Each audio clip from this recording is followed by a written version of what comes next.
Hey guys, so it is Wednesday evening. It is day 7 of my current private guided photo safari, and as often happens on these trips and spending time with clients focusing on very specific photographic goals and discussing things like over dinner, and it goes all over the place. It goes from life to creative to photography to travel to, and then on the vehicle, sightings, comments and stuff, the amount of ideas and topics for podcasts and videos is just amazing. And more often than not, they just get added to my list. They get added to my list of podcast ideas for the future or video ideas for the future. It's a hell of a long list. But tonight we finished early. Well, early. What is the time now? It's about 22:10, and I'm just busy doing some backups and stuff on the computer. So I have glass of sherry, and just wanted to kind of dig into a topic we discussed over dinner tonight. And I mentioned this to Joni, my client on this trip, first to Terry, who's our local guide, and I said to her, you know what, the thing and the reason why her images are getting so much better in a relatively short time. So let me just take you back quickly. She was on a trip with me 2 years ago, Big Cats and Tuskers, which is like a best of Kenya. We went all over the place. And a brand new photographer at that stage. Had done photography, not much wildlife, African at least. And it was nice, it was okay. And the goal was at the end, on the last day, I said, you know what, if you want to grow as a photographer, because she's very keen, is book a private trip and focus on you, your photography, your goals.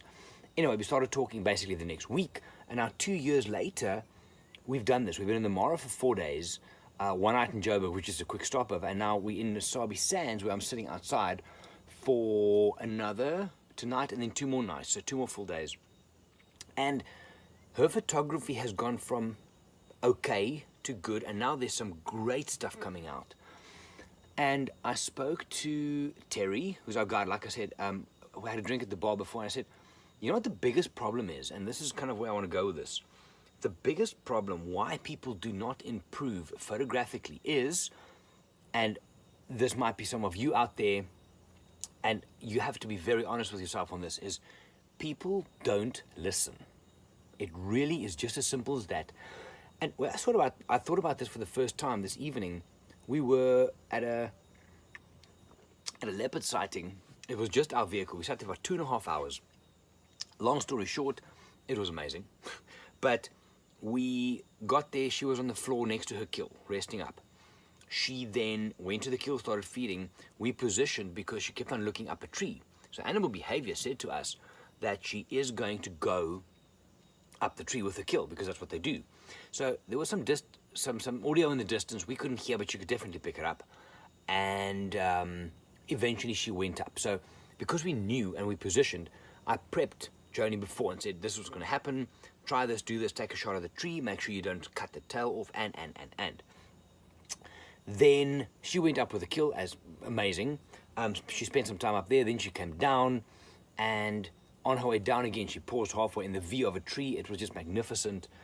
And when she came down, she sat down for a while. So just us, just our vehicle. And later on, 2 hyenas popped up, half an hour later, and then suddenly she went up again. So there's a lot of these moments, right, where I might say to you that, okay, this is potentially going to happen now. Make sure you're ready.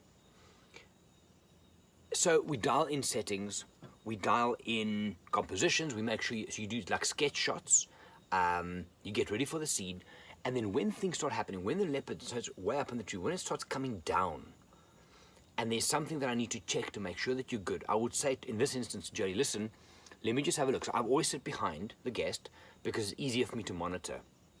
And she would just kind of be shooting and just move the camera slightly sideways so I can see, we make a change and we go.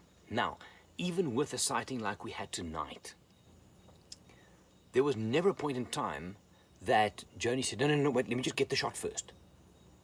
Because she listened. She listened every time I did anything. Do this, try this, let me check. Is your ISO? What is your aperture? Let's just play that back and check. Is your focus right? So every single, regardless, and I mean, last night we had probably the best sighting I've had in wildlife ever doing what I do. And even during that, there's buffaloes flipping lions that they're going like this. There's lions in the water, and even then, I would say to Joni, let me check something for you quickly. Every time she listened. Now, I've been on many safaris, and some of you might be watching or listening to this, and we'll be on a trip and something's about to happen, and you think you focus, and I'll say, listen, Joseph, can I just quickly check something to make sure? No, wait, I'm going to get this first. You're not listening.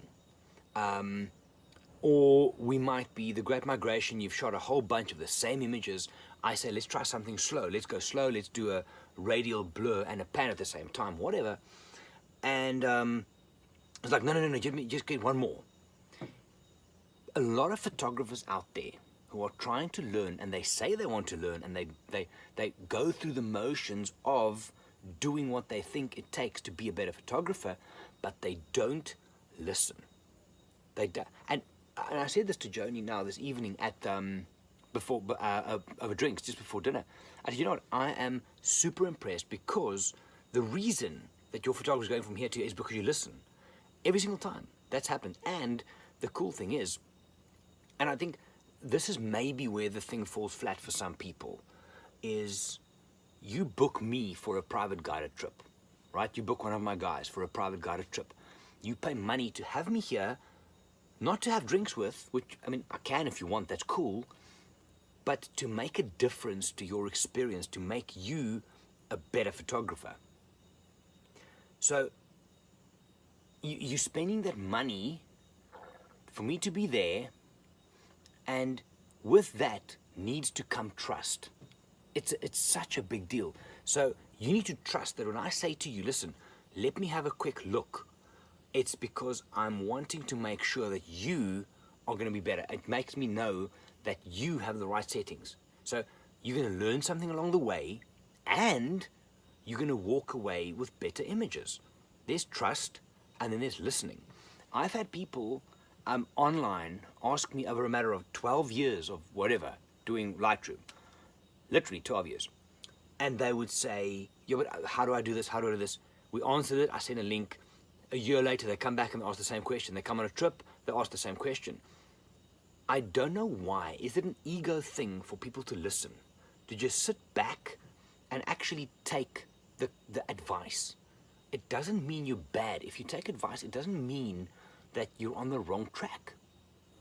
It means that you care enough about your own craft, about your own photography, to listen to someone's input who, number one, you trust because you've asked for it. Number two, you might have paid for to have me on a private guided trip. And I guarantee from my point of view that if I'm there, my goal is to make you a better photographer.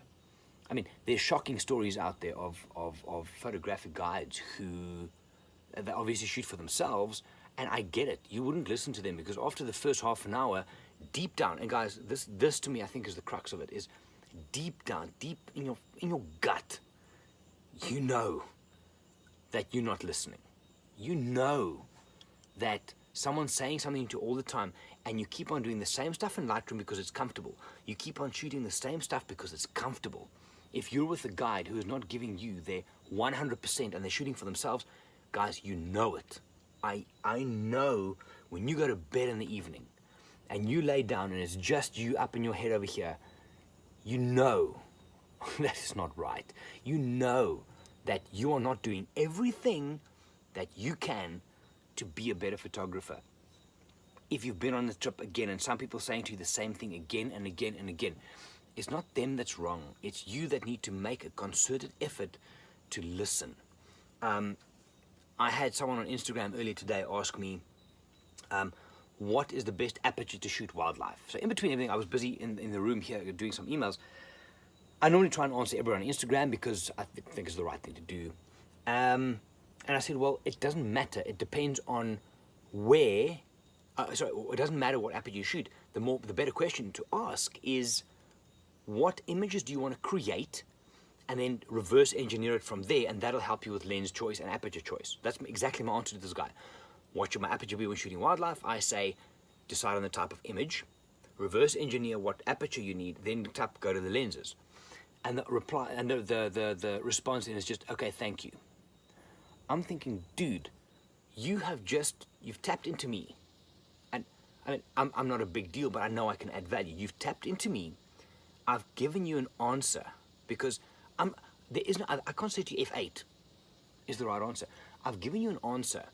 It's an open-ended answer. And then you say thank you. You are not listening. You are not asking the right questions because we go into a comfort zone and you just stay there. Listening often requires you to challenge your own beliefs, your own techniques, your own ideas on your own photography. And I think that scares the shit out of people. And that's why they don't listen. I really do. I mean, it's sad. I mean, I just look at now in the last 5-6 days of what this client of mine has done and how she's grown, literally, guys, in 6 days. Because there's a notebook. Every time we sit with Lightroom, how to do brushes. There's no step 1, step 2, step 3. Sorry, do it again. 1, 2, 3, done. Okay, boom, move on. Write it down. There's a certain commitment to yourself. There's a commitment to the discipline of learning, but it comes from listening.